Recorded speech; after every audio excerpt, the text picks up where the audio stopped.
ముస్లింలు జనసేన పార్టీలో ముస్లింల యొక్క ముఖ్య పాత్ర రాజకీయాలలో ఏ విధంగా పోషిస్తుంది, అలాగే ముస్లింల యొక్క హక్కులను, వారికి రావాల్సిన రాజ్యాంగబద్ధంగా ఉన్న హక్కులను ఏ విధంగా మనము పోరాడాలనే విధంగా ఈ యొక్క ఎంజే స్థాపించడం జరిగింది. అలాగే రానున్న 2024లో ఎన్నికల్లో ఏ విధంగా మేము సపోర్ట్ చేస్తున్నాం అనే విధంగా, అంటే ఈ యొక్క ఎన్నికల్లో మాకు కళ్యాణ్ గారు ఏ విధమైన బాధ్యతలు అప్పగించిన ముస్లింలకు మా అందరి సపోర్టు గ్రౌండ్ లెవెల్ నుంచి సోషల్ మీడియా అన్ని విధాలా కూడా మేము సపోర్ట్ చేసి రానున్న ఎలక్షన్లో ఖచ్చితంగా పార్టీని గెలిపించుకుంటామని, అది టీడీపీ మద్దతుగా ఉండడం వలన ఏ విధమైన సపోర్ట్ కావాల్సిన మేము కళ్యాణ్ గారికి ఇస్తాము. అలాగే కొంతమందికి అపోహలు ఉండొచ్చు, జనసేన పార్టీ తరఫున ముస్లింలకు ఏముంది అనేసి. కడప జిల్లాలో ఒక ఎంపీ స్థానం ఇచ్చారు, ఎమ్మెల్యే స్థానం ఇచ్చారు.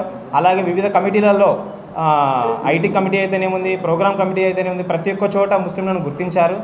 అలాగే చాలామంది అడగచ్చు, పవన్ కళ్యాణ్ గారు సహకారాలు చేస్తూ ఉంటారు కదా, ముస్లింలకు ఏం చేశారనేసి.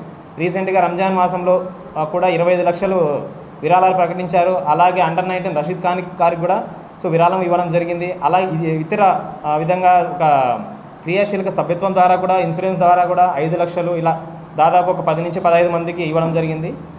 ఈ యొక్క ఎంజేఎస్ ముఖ్య ఉద్దేశం ఈ యొక్క కడప జిల్లాకే కాకుండా మేము ఇతర జిల్లాల వారిగా తీసుకెళ్ళి ఈ ఎలక్షన్సే కాకుండా రానున్న ఎలక్షన్స్ ఏవైనా సరే, ఎలక్షన్స్ అయితేనేముంది, ఇంకోటి అయితేనేముంది, జనసేన పార్టీ తరపున మా యొక్క పోరాటము ముస్లింల యొక్క బాధ్యతగా అన్ని విధాలుగా పోరాడి మా హక్కులను మేము నిలబెట్టుకుంటామని తెలియజేసుకుంటూ, ఈ యొక్క స్థానాన్ని, ఒక కుటుంబాన్ని మాకు ఇచ్చినటువంటి పవన్ కళ్యాణ్ గారికి ధన్యవాదాలు తెలుపుకుంటూ, ఈరోజు మేము ఈ ఎంజేఎస్ స్థాపించడానికి ముఖ్య ఉద్దేశం 3 నియమాలు పెట్టుకున్నామండి.